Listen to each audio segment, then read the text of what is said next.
Well, good evening, listeners. You're listening to Lament of Hope podcast, and I'm your host, Danielle Richardson. And it's 8:30 p.m. Well, really 8:40 p.m. now, I guess, in the evening for me on a Monday when I'm doing this recording of this podcast.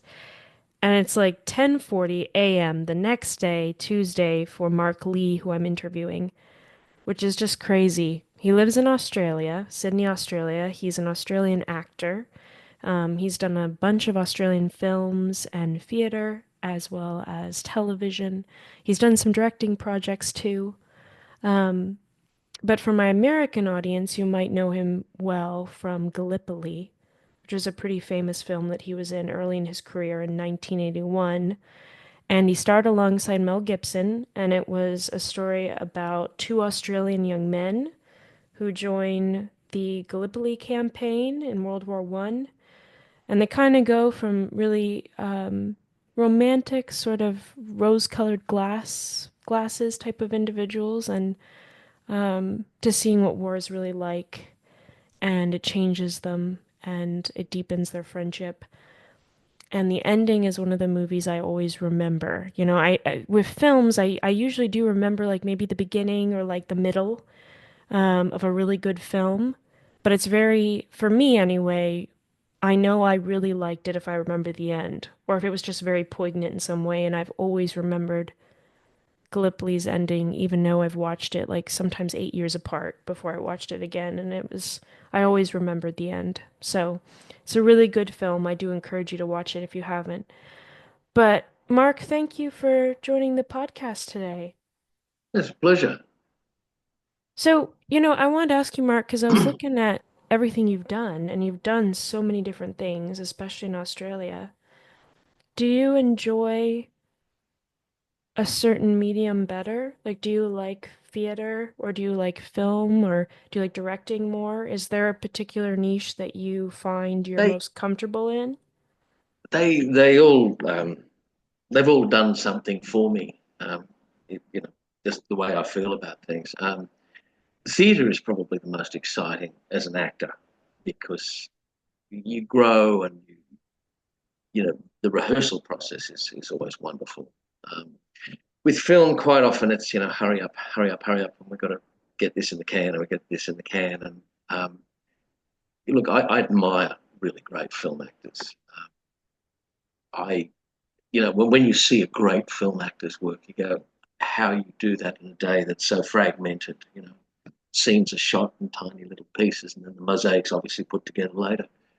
Um, I think I feel more comfortable on stage, and then I enjoy working because I mean you've got that organism that's the audience, and that's beautiful. I mean that connection with people on whether it's five in the audience or it's a full house, it doesn't matter if you're connecting. There's something very special.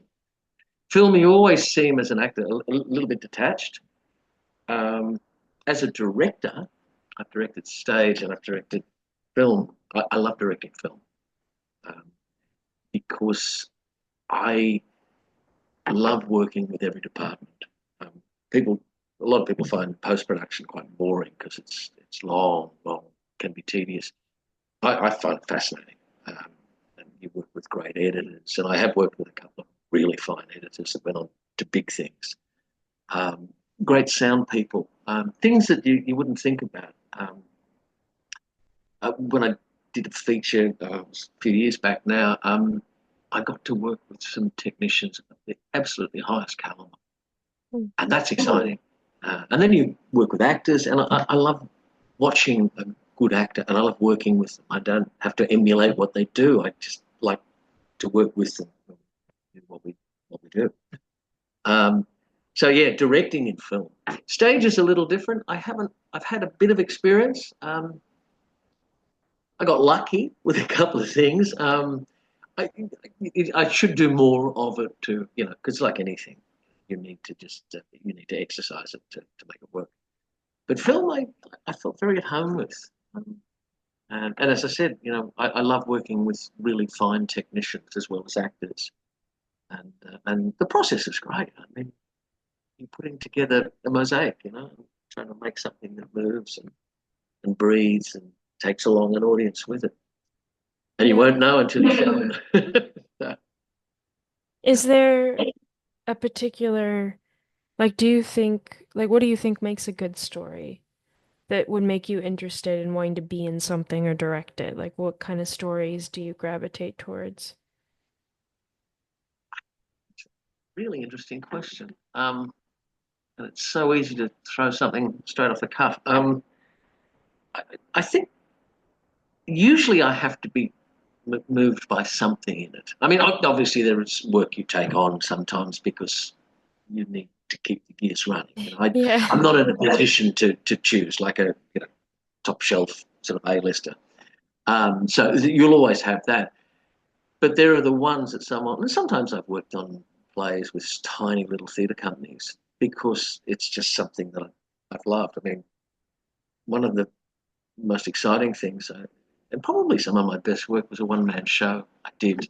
I've done it a couple of times. I'd love to bring it to the States if I could, but it's a one-man show of H.G. Wells' The Time Machine, um, which you've seen. There's been a couple of film versions and some TV versions now. But this was written by an Australian playwright called Frank Gauntlet, um, and he extrapolates from the novel. I mean, he turns it into something else, and his Hmm. grip on Victorian language is so beautiful. And when you work on language that's that lovely, I mean, I can go back to it again and again and again, and I love performing it. And it's the only time I've ever done a one man show.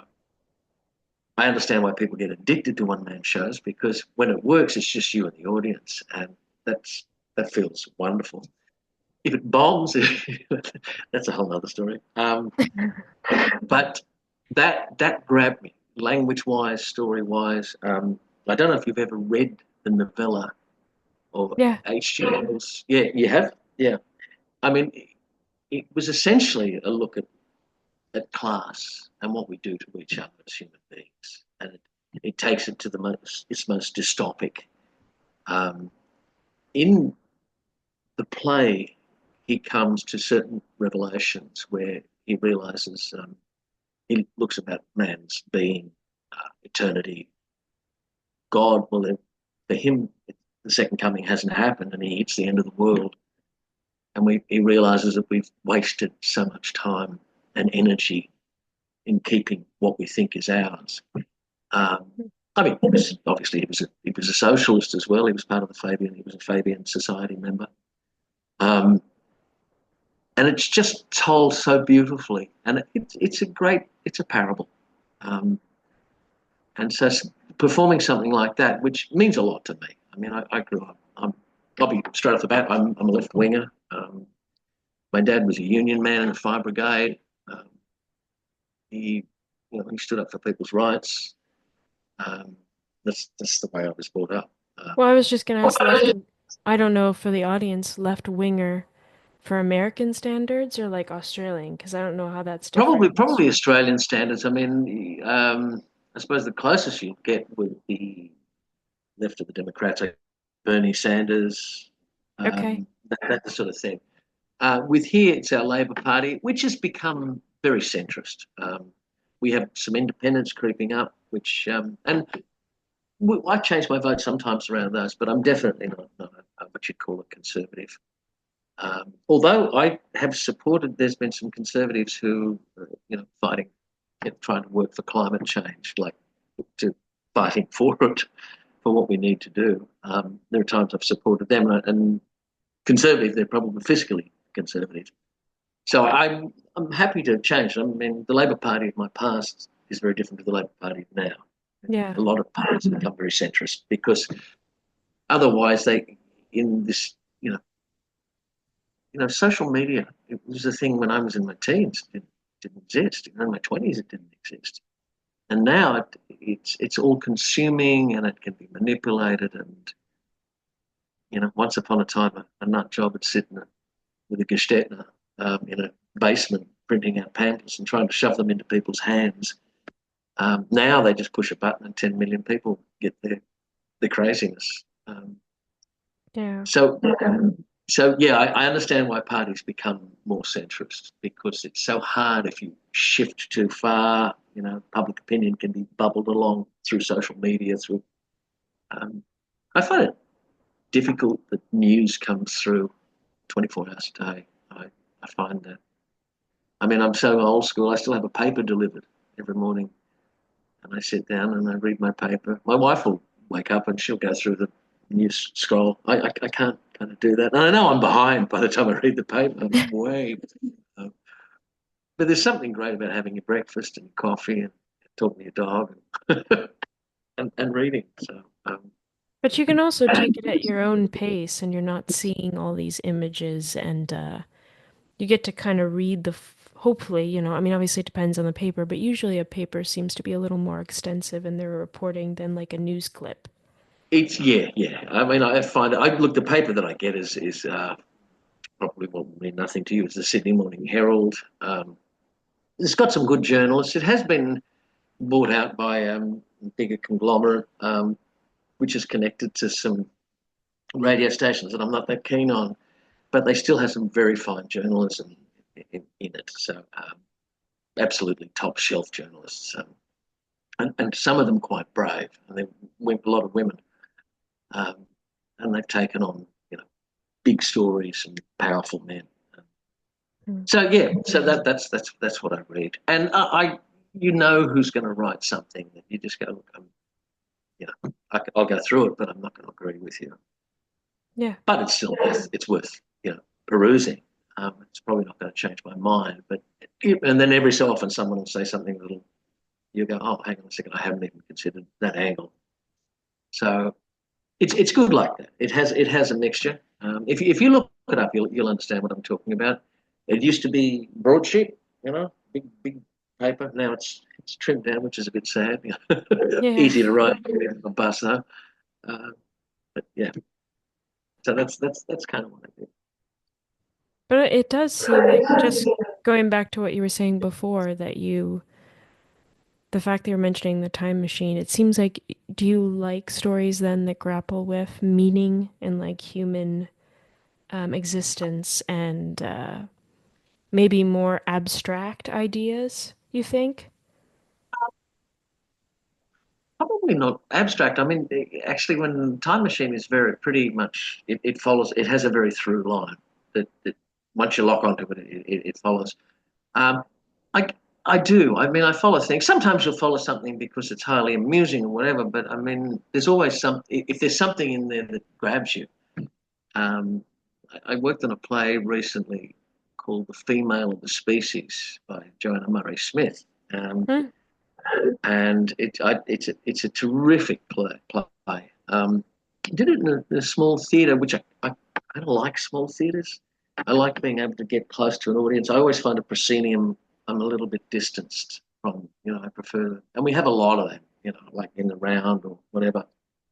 Um, but this play was a look at feminism, and it was based on the main character was based on Germaine Greer, who Okay. an absolute icon.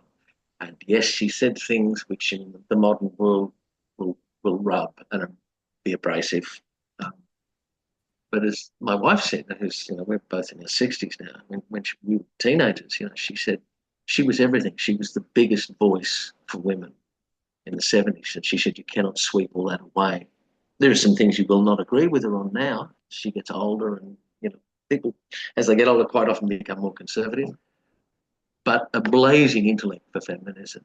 And the play looks at that, and then it brings in younger women who are fighting for other things. And the humour of the play is that sometimes they get so bogged down in terminology or what they think is the right thing, they forget what the original battle was. And it's a rather beautiful play. I don't think Yeah. Germaine Greer liked it very much. I think she took issue with it, but it doesn't it doesn't dismiss her.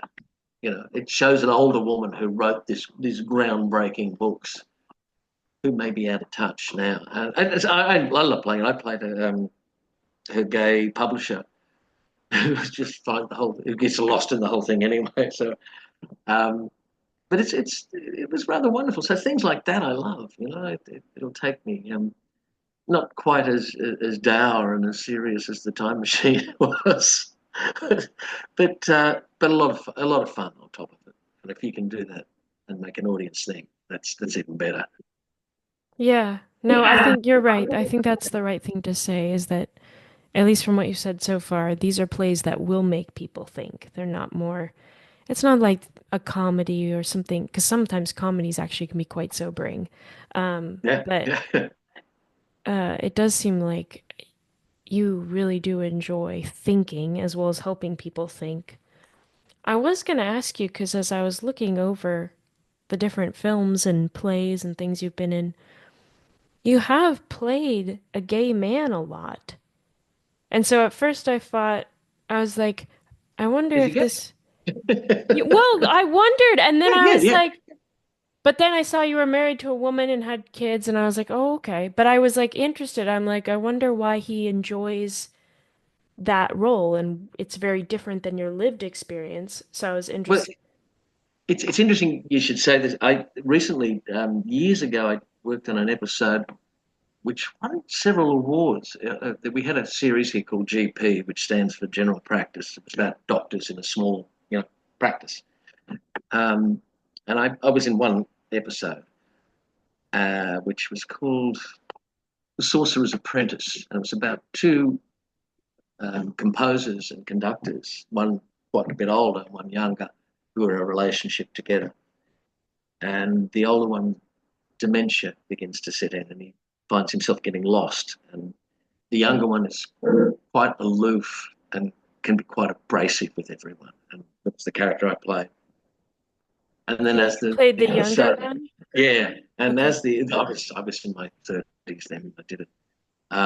As the episode rolls on, you realise that all the great things that the elder one had composed, they realised the dementia had set in a lot earlier, and the young one had actually never taken credit, was working because he loved him so much, was working with him, and then finally composing. So he was actually responsible for a lot of the stuff that was accredited to the older man. Oh. And it was beautifully written. It was just, and it was like a gem of a role. And not that long ago, I bumped into the playwright, the screenwriter, who's also a playwright, and he said, "I'm thinking about turning it into a two-handed play." He said, "You could play the older man," and he said, "Oh, but then again, it's tricky in this day and age because you're not gay." And I said, "Do you know what my sexuality is?" And he looked at me, and I said, "You don't know what it is. I mean, gay is what this giant spectrum. This is, I think, everyone gets bogged down. I mean, we all forget that sexuality is on this massive spectrum." And I said, "I don't think you can," because he'd been worried that he'd be called out for casting, because it Right. happens sometimes, Yeah. why straight men? And I said, "Well, what's a straight man? You know, you know nothing about my private life." Um, and he went, "Yeah." But I understood his dilemma. I did understand his dilemma, but I wasn't going to let him off the hook. um, you're a good role, and he's a good writer.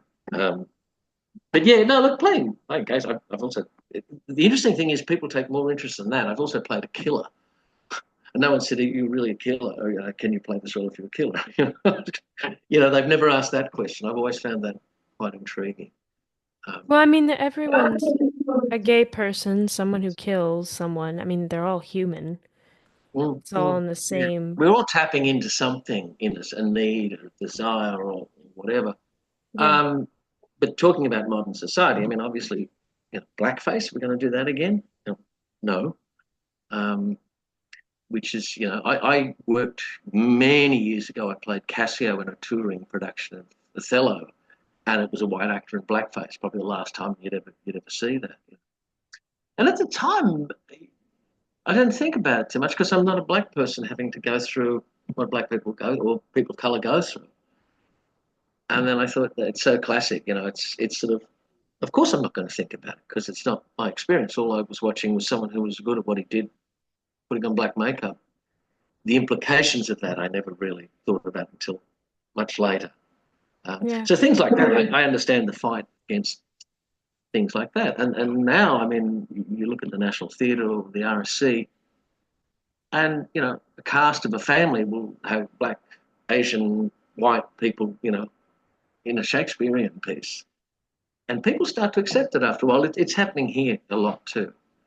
Um, Yeah. there's probably some plays that are problematic. I mean, but there's a lot of new plays that are now popping out, so we don't always have to hang on to an ancient canon. Um, so yeah, so that was the thing. But it is, to me, it's just finding something that you're right, that's human. What do we need? What do we want? What do we desire? And those sorts of things. I mean, they wrote about them in the Iliad, in the Odyssey, those great big things long before Shakespeare. And then he grabbed them, and we're always wrestling with those and these things that we talk about now. That's all part of that. So I guess that's. I hope that answers your question. Oh yeah, no, it does. And I was gonna ask you though, because it's interesting you bring up the playwright you spoke with, and he did kind of assume you wouldn't want to. Well, he kind of was like, well, I don't know if I want to do that because if I have you play it, then someone might be offended because you're not, or you don't publicly say you're a gay person or whatever it is. Um, and obviously there's been that with so many actors who've played a transgender character or even a Latina character and they weren't, all of those kind of things. And I wanted to ask you because one thing I've kind of grappled with is I definitely could understand, like when you mentioned the blackface, Mm. that is definitely, that is something in the past that I think it's great we've improved that, obviously black actors can be on stage and they can be in movies and they do it very compellingly and same as white people, so forth. But I've always wondered why someone with a particular life experience would have to play that life experience and no one else could enter that dimension. Because I would always wonder, well, wouldn't it, if we're always promoting an understanding environment where we all learn more about each other and there's a discussion, wouldn't it make sense that we sometimes have someone who may not live that lifestyle play that lifestyle just for the sake of the interest they want to? And they want to explore that idea, even if they don't do it themselves, or they don't believe it, or it's not their values, whatever. And so I've always kind of been a little confused by the offense there, unless like there was an actual offensive, like the person purposely played it for the means of offending. Mm. But I wanted to ask you what you thought about that, because I would think, wouldn't that restrict and in some ways hurt the theater or film experience if Look, there's this pressure that it has to be a certain. that's a big question, and it's probably bigger than this time frame is going to even possibly allow, or bigger than my head could actually understand. Or you know, um, I I feel that we live in a world at the moment where it's tricky. I mean, especially with younger people and younger actors, like what is offensive, and it's tricky ground for them, and they're starting out, and I understand how tricky it is, and that you cannot make definitive answers from this. Right. Um, I mean, doesn't mean you shouldn't stop thinking about it. You know, I mean, we should always think about something. Just because it's difficult doesn't mean we just say that's just stupid. I mean, I know a lot of actors in my generation who would say the same thing. Oh, it's just ridiculous, And I'm thinking, no, it's not. It's a new way of thinking. It isn't your way of thinking. Um, I have a nephew I play with who we play music with him. He's in his 30s now. But he plays fiddle. I write music and play, and I love playing with him. His fiddle playing is it does something to my music, which is lovely. It's very salty, very old school. But I talk with him, and quite often we run into each other, going the way we view the world, and so yes, it is good if you can explore someone else's world. But what was happening was that it was exempting people from ever being in that world. It started with blackface. You don't want black actors, so we'll have white people do that. And yes, they might have been good. Jolson may have been great. I find Jolson fairly offensive now. I don't. Um, and that's just me, you know. But then you have people with disabilities who you're going, oh, hang on, we've never even looked at these actors ever. Right. Yeah. And yeah, so I mean, this is the thing: is that I don't think everyone should be banned from it. Obviously I don't want to see blackface ever come back unless it's making a statement, an interesting. Right. If there's a reason, the reason is that you want this really good white actor to play Othello. That's not the reason. That's not a good reason. Especially when there's so many fine actors of colour who, you know. Um, but you just have to constantly think about it, and I think a lot of the time we didn't. I mean, a long time ago, women on film sets, you know, be they in the cast or be they crew members, were treated, you know, they were kind of treated like, yeah, secondary sort of characters, you know, unless they were a very powerful actress who'd broken through. And I remember those days, and I remember the way they were looked upon as sort of secondary. You know, they did make up. Well, they might win massive awards, but they were still sort of secondary. And you know, that's changed now. Got people who go, no, no, this is we've claimed this now. This is what we do, and this is what we're good at. Yeah. Um, the idea is to never stop thinking about it. I mean, you know, I've heard different views on trans men into transitioning to women into women's sports, you know, and this is a massive, I know in the States it's been a massive thing, especially now. It's pretty big here. And I know women who, you know, fought really hard for feminism going, well, if it is a hormonal thing, what did we fight for all those years? You know, that literally feel they've been let down, you Right. know? Sure. So it's tricky, but the thing is, you don't just make blanket statements. You constantly have to pick and look, like you would when you're doing a character in a play. You know, you constantly unpick it. You know, well, what are these things? Until you start to have some understanding. So yeah, the thing about actors coming in, disabled actors, trans actors, and things like that, which we are seeing now much more of. Yeah. Um, if they can do the role, then why not? They should be looked at. For a long time, they never got a look into the door.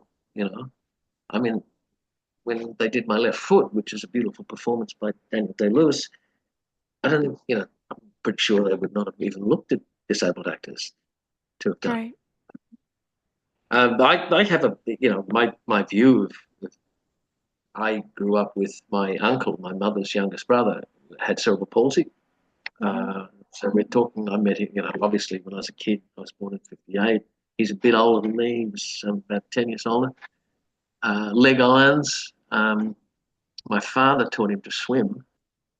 He ended up winning about 8 gold medals in, you know, Wow. in disabled Olympics, silver medals. But I remember him as a kid, and I'd go down the pool with him, and he had no balance. He was deaf and his speech slurred, so he looked like he was drunk all the time. And you know, I'd constantly get into fights with people using the word spastic, which is a word that can be used for a lot of things, but to me, it goes against my grain because it was always spat out with such venom at him when he was Right. younger. Um, but I watched him and grew up with him, and I saw the struggles he had to, you know, just, and he highly intelligent, but always looked like he was drunk because he, you know, as I said, no balance in that. Um, and yet he accomplished, and it wasn't until he'd accomplished these major things, and he was then founded by, there was a group of people that, you know, where he trained swimming, and I think his medals are still there. They keep them with Sailor. Unfortunately, he died quite a few years back. Like cerebral palsy has that terrible thing of Yeah. the body breaks down, diabetes, everything that could have gone wrong went wrong. And I think he was in Seoul, the disabled Olympics there, and just intestinal problems, and he had to come home. And that was the last time he did any major swimming. But you know, I watched him, and I've seen what people can do. I mean, and I think, I'm sorry, this is such a long-winded answer. Um, No. just thinking about acting, you know, we are now looking at other people. And yes, quite possibly it's worth the conversation if I connected with something, uh, then maybe that's worth a look. But you're going to look at someone who's disabled who can do exactly the same thing and probably better, you know. Um, Right. Yeah. so, so that's the dilemma, and just the thing is, don't stop thinking about it. Don't make blanket decisions or statements, because I think our world is becoming, black white, good bad. We run into this a lot, and we've seen it in elections all around the globe at the moment. Yeah. Um, that's the thing. You just want people to see that this is a wonderful texture in a life, in a lifetime. Yeah. And you want to look at all of the fibers that run through it, whether you're performing or you're directing, producing, or writing. Um, yeah. Anyway, that's the way I feel about that. No, yeah, and I'm grateful you'd share that and think about it. I think um I don't think there are a lot of people who wouldn't even answer that just because, as you said, I mean, it's controversial, and a lot of people can be easily offended based on what we say or what we think. But I've always been encouraged. I think especially, you were mentioning Shakespeare earlier. One thing I love about Shakespeare is he was always searching to find out what was true and to understand people better. And I think that's one reason why Shakespeare is, still is so appealing is because his characters are very human and relatable, and they're always searching for answers to life and why things are what they are. And I think we all have those. And so, um, I did want to ask you though, for you, as you grow older and obviously you're seeing huge changes in the industry. I mean, it's incredible for me to be talking to you that you actually know what, seeing an actor actually being an actor, played blackface before. I mean, for me, that's like ancient history. I've never seen that. You watch like maybe this a movie like a Shirley Temple or maybe All in the Family. I don't know if you've ever seen that episode where Archie Bunker would he dressed up in a blackface, and I would watch that and it was so foreign. You're like, oh, I've never seen that before. Um, but for you, as you've seen the industry change, and like you said, you do have to think, you have to grapple with these questions. But do you find it harder now in some ways for you to come or find the truth about something? Or do you think that as you've grown older and seen the industry change and in your own personal life, do you find it less important per se to find out what's exactly right as it is more to just think about it? No, I think it is important to find out about it. I mean, as I said, I've got a lot of contemporaries who Yeah. turned into older men or older women as well, who just don't want to, who will just poo-poo it and go, no, no, it's meaningless. And I'm going, well, it's actually not. It's a big deal, especially. I love working with younger actors because I don't obviously my sphere is, apart from my kids, is people my age. And so when you perform, then suddenly you're thrown into groups, and especially last year when I did this play, there were some quite young people and really talented, like blisteringly talented. And you start to listen to the way they view the world, and I think it all has value. You you may not agree with everything. I think I do. I have to constantly think. Like because there is no absolute truth. We constantly, if you want to, if you've got any faith in humanity, you've got to kind of find out, what is that, or what is the thing that's going to get closest to that. Um, Years ago, I played Shylock in Merchant of Venice, which is probably one of the most problematic plays of the Western canon, uh, in, speaking in today's terms. A lot of people won't do it anymore. Um, reason why I did it was, hey, it's such a great role. Okay, let's get the bloody the vanity out of the way first. It is such a great role. It is so beautifully written. Um, but Shakespeare, the brilliance of Shakespeare is that he never judged his characters. He shows them for what they are, but he doesn't even judge Macbeth after all that slaughter. he lets him be his man. There's no judgment in the writing, which is fascinating. And when we did Merchant, it's problematic because he is treated so poorly. And you've got to remember, Shakespeare probably never met a Jewish person. They were all in the second kicked. Anyone who was Jewish or Jewish descent was kicked out of England by Edward II a long time before Shakespeare. Um, Marlowe wrote The Jew of Malta, which is a vile piece of work. And the public loved it. The baddies, the ones that kill Christ. And then Shakespeare writes Merchant of Venice, and yes, he's treated appallingly. And then his daughter leaves him, takes all his money, and then the bond, as you know, can't be paid, and that's where the Mm-hmm. pound of flesh comes in. And it was interesting trying to find our way through that because at some point you have to realize that what he is about to do to Antonio at the end is so vile. In public, he's going to cut this man open. Yeah. And you can't back away from that. Everything else needs to be seen as it is, the persecution, the theft, but you can't take away what he is about to do through his anger. And it was interesting playing with that. And I finally said to the director, I said, I have to, I have to, I have to take this with both hands. This moment. Um, and we went through it. We dabbled with how you would do that, and you realise that a man has probably never killed an animal. How on earth are you going to kill a human being in front of other human beings? And we worked on that process.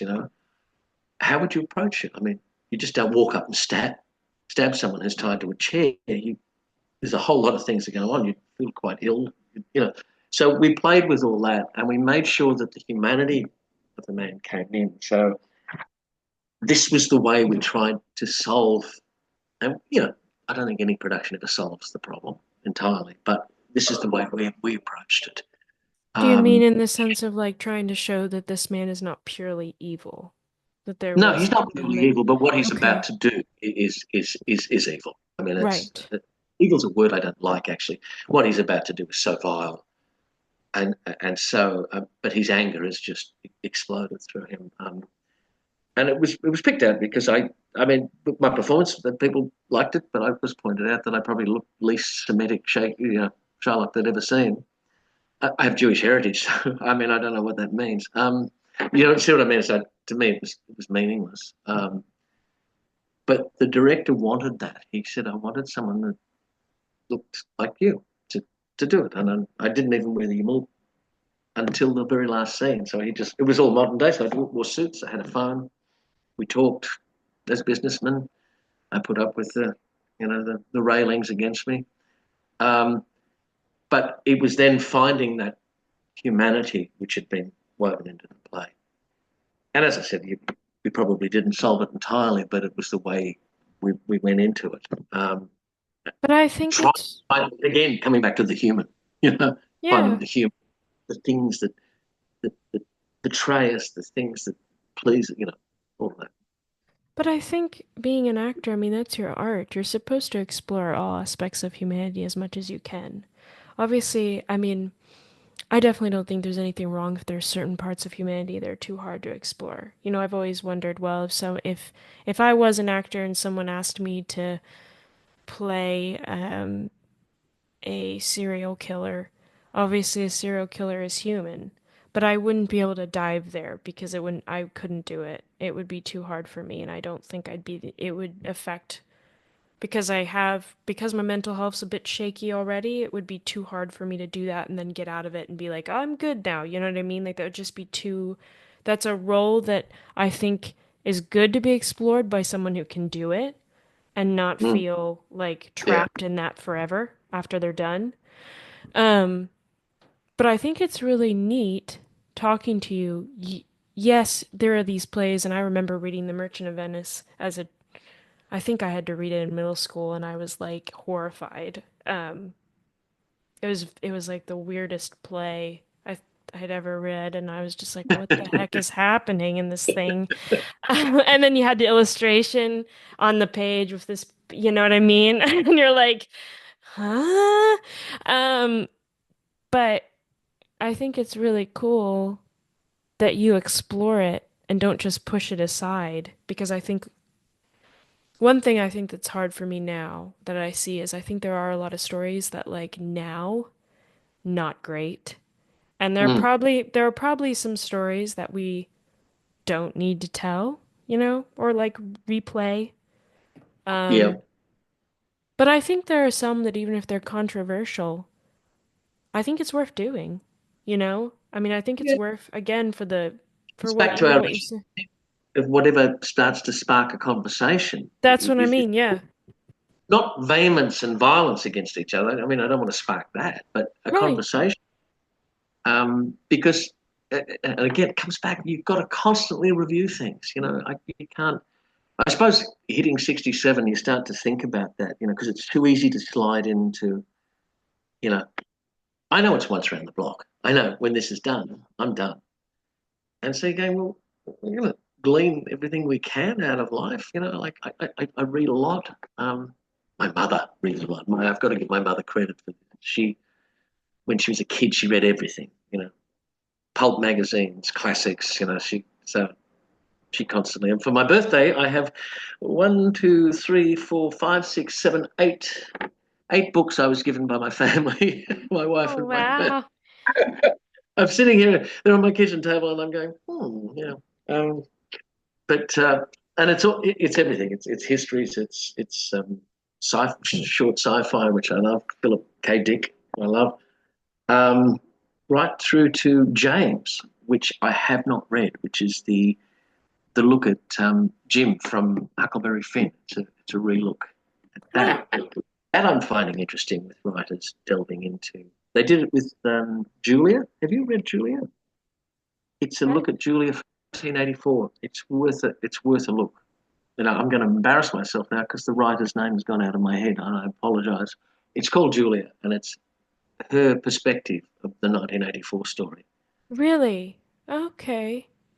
Worth a read. It's worth a read. What And why is it called Julia? Is it, that's a name. That's a name in oh, 1984. There was Winston and Julia. He oh, was the woman. I didn't Yeah. remember the woman's name. Yeah.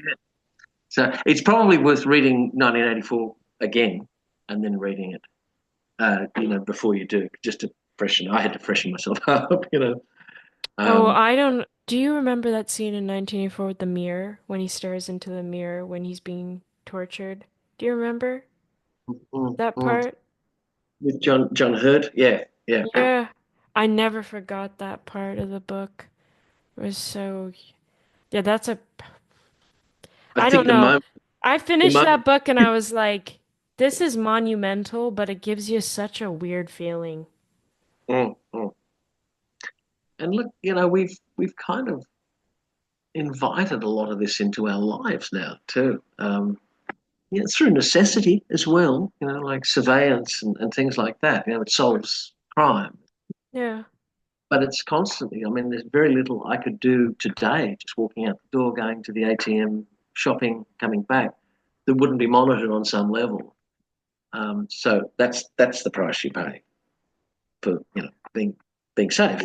So, and that's always an interesting dilemma for me. Thinking, I kind of want it. I want my kids and my wife to be safe, but you want every second of your day monitored, which I guess we are, to a big extent. Yeah. So 1984 is kind of weird when you read it. You think two-way screens. I mean, what we've got That's what now. we're doing right now. Yeah, you're Yeah. right. I'm also a big fan of Black Mirror, the series. Have you ever watched any Black Mirror? No, is it good? I haven't even It heard is of it. started by an a British company, and the American company I think has taken over. But they've got 7 seasons. They do about 5, 6 episodes a season, varying Okay. lengths, varying ideas. And look, I call it sci-fi, but it could be 15 months from now. It could be 5 years or 2 years. It's using what we have now and then just extrapolating the idea, and it's really good. And of course, the Black Mirror is our phone, the thing we look into. Mm-hmm. I have a habit. I go on a bus. I nearly always take a book with me if I travel around, if I'm going somewhere. And it's fascinating because you can sit there and look around, and I can stare at anyone for as long as I want these days because no one's looking. Everyone's that.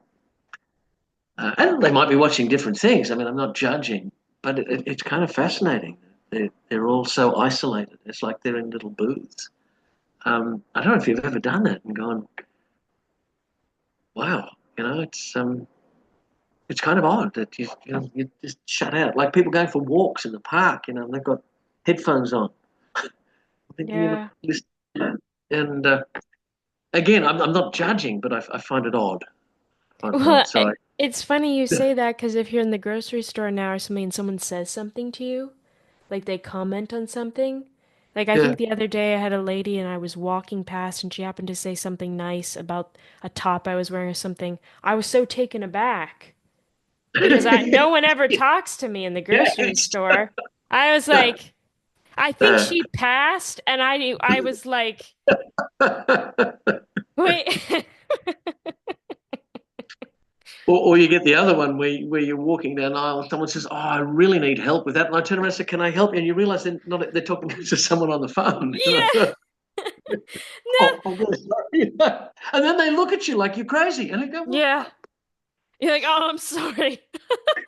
It was crazy because I was in I don't know why this always happens in the grocery store, but I was like doing my own thing, and all of a sudden this lady goes, "Do you need a tall person to help you?" And I was just like, uh, help? Sure. Yeah. I mean, if you wanna stretch up there and get it for me, I mean, I was just gonna. It's crazy. stand on You're the right. shelf It's alone." I was gonna do. I mean, you don't ask for help anymore. It's embarrassing to ask the guy who works there for help because like no one talks to them either. So when you talk to them, you startle them. I try to engage with people at counters. I mean, we've got a thing happening in Australia now, which you probably have it in the States, where to cut down on wages. We have a pretty good basic wage in Australia for people. Consequently, companies like supermarkets and that get rid of the people working the cash registers and put in the automatic machines, Oh, yeah. which I loathe. Like that I fought with and I talked to. Like, don't do that to me. Um, so when I do, I try and find the person who's serving, and I go and try and engage, just just chit chat. But it's quite often it's like they look at you. What do you want? Yeah. And then usually after that, every so often, and quite often you can see, ones that are probably it's after high school, they're working after hours, or they're on holiday from university, and I like to ask them. I said, you throw it, what are you studying? How did you know I was at university? Well, oh, okay. So yeah, so I still try and do that. I think when I was younger, the one thing about getting older I love is that I was a very self-conscious person. I don't not flamboyant. I don't, I've always been a bit of a wallflower, which led to terrible things when I was younger because, you'd be invited to these, especially being young and sort of suddenly famous and everyone values your opinion. Now, who wants the opinion of the 22-year-old? Come on, asking them about world peace. I mean, it's absurd. So you'd be invited to these places, and the first thing I'd do was drink too much, So thank God there was no social media back then. I just, I thought about it the other day and I shivered. Just a shiver right down my spine. Um, but so as I got older, it's nicer to think I don't give a shit. I want to talk to someone, I'll talk to them. If they don't want to, it's fine. But it's nice to engage with people.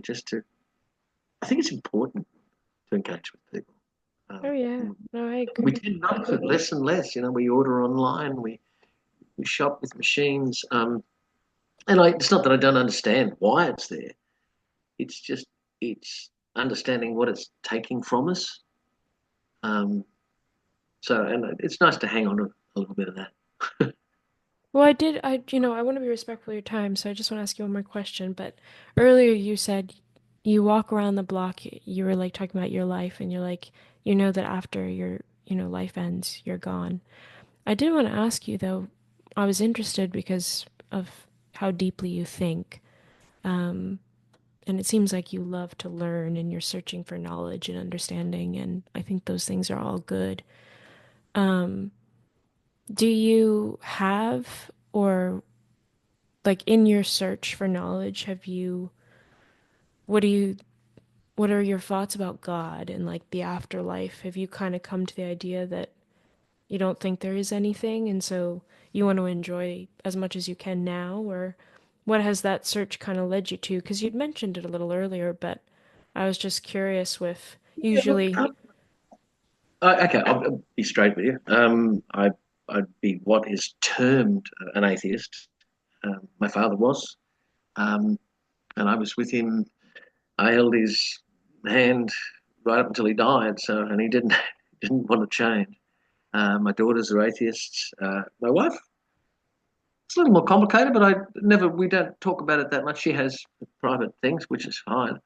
Um, Look, I don't believe theology fascinates me. I mean, when I was younger, my mum, I went to Baptist churches. I went to Greek Orthodox, synagogues. We had friends who were Jewish, and she was it fascinated my mother. Just where does it come from? The history of it. But look, I'm not that arrogant to say that there's nothing after you die because you don't know. I mean, I do know that we're made up of atoms and they can't be destroyed. And somewhere they're going to explode out into this massive thing called the universe, which we know about, you know, nothing of really. Um, um, I I want to. I don't want to lose. I was with some people the other day, really lovely people, fairly quite religious. Sort of, the guy's wife was anyway quite religious, and we were having lunch, and she was talking about she'd gone through some stuff that wasn't right. She said, "I can't wait for this life to end. I want to go to heaven." I yeah, kind of bit my tongue, and I said, "Oh, don't be like that. Like this is whatever your concept of. I mean, I've got a fairly good feeling that your concept of it's not going to be that. You know, I I think no, I don't think there's nothing. Um, I don't think we've as human beings have tapped into. I don't think we've come close to what it is. but I think you're right when you said earlier. I mean, what that lady said, it is sad, right? Because you're like, well, you're still living, don't you want to do Yeah, something? yeah, yeah. And you've got years ahead of you. Right. Yeah, I She can was weary understand. about something that, it was obviously, I think she was talking about the tragedy, which I wasn't privy to the whole. So you don't want to comment on that. um, Yeah. but here's the weird thing. My father was a, shotgun in the scabbard atheist, like fundamentalist atheist. Um, but he had a weird thing about him. He, and I won't even pretend I knew what it was, but he picked a few things in my life and which he never mentioned until and I realized that he'd actually had mentioned it, but I'd forgotten about it all, like arrogant youth. Um, so there was something going on in him that, that sometimes it was I don't know. So the words are all wrong. Prescience. I don't believe in ghosts, and yet I love ghost stories. I adore because every culture has them, and they're fascinating because they say so much. I've always wanted. I wrote a film about like an omnibus of ghost stories, not horror porn. Nothing like Oh, I know what you mean. dealing with. Um, I love Edgar Allan Poe. He's my favorite. yeah, Poe, Poe, yeah, and you go back to some of the ghost stories of Dickens and people like that. M.R. James is a good one to look at. Um, the language has been antiquated, but you get it. Um, Dad had this thing occasionally that whatever it was, he didn't like it. You know, Someone, people who are able to do things that they don't know what it is, and I dare not use the word, but it's sort of was sort of a prescience. It only came across occasionally, and it kind of fascinated me about him. He lived a really hard life as a kid, a really hard life, family violence and stuff like that, and he had to break through all that, bring up three kids, and he's an interesting man. He was an interesting man. I was with him. I did a lot of work the last year of his life. My mother and he had been living in the country for a while. They had cattle and acreage, and they loved it. And it just became too much work. He couldn't. He needed an oxygen machine, and so they bought a property out west of Sydney, and he didn't even last the year. But I got to spend a lot of time with him there, and like we had a lot of head-to-heads in our lives. And my party trick when I was younger was I'd just disappear. In the days before mobile phones and that. No, I literally took 6 months. I mean, I think about it now as a parent. If that had happened to me, I'd die 1,000 deaths if my kids just switched off. And I did. I'd go hitchhiking.